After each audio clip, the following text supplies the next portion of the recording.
Hi అండి. ఇప్పుడు మనకు టమాటోస్ బాగా తక్కువ రేటుకి దొరుకుతున్నాయి కదండి.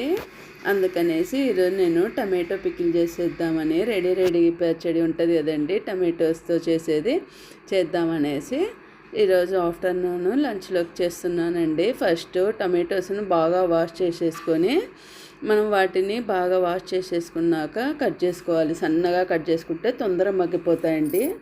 సన్నగా కట్ చేసుకుని పక్కకు పెట్టేసుకొని ప్యాన్ పెట్టేసి ఆయిల్ వేసేసి మనం తర్వాత గింజలు వేసేసినాక టమాటోస్ కట్ చేసినవన్నిటిని వేసేసి మనము కొంచెము వెల్లుల్లి వేసుకోవాలి. తర్వాత టమాటో అవి మగ్గేసినాక మనకు కొంచెం కారము ఉప్పు వేసేసుకొని కొంచెం చింతపండు కూడా వేసానండి.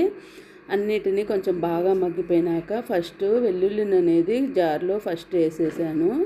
తర్వాత నేను మిగతా టమాటో చట్నీ ఇదంతా తయారైనదంతా దాంట్లో వేసేసి లైట్గా క్రష్ చేశానండి. కచ్చాపచ్చగా ఉంటేనే టేస్ట్ అనేది బాగుంటుందండి టమాటో పికిల్ అనేది.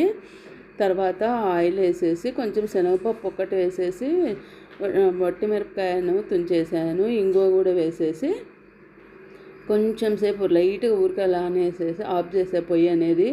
ఎంతో టేస్టీ అయినా రెడీ టమాటో పచ్చడి అనేది తయారైపోయింది. మీకు ఎంత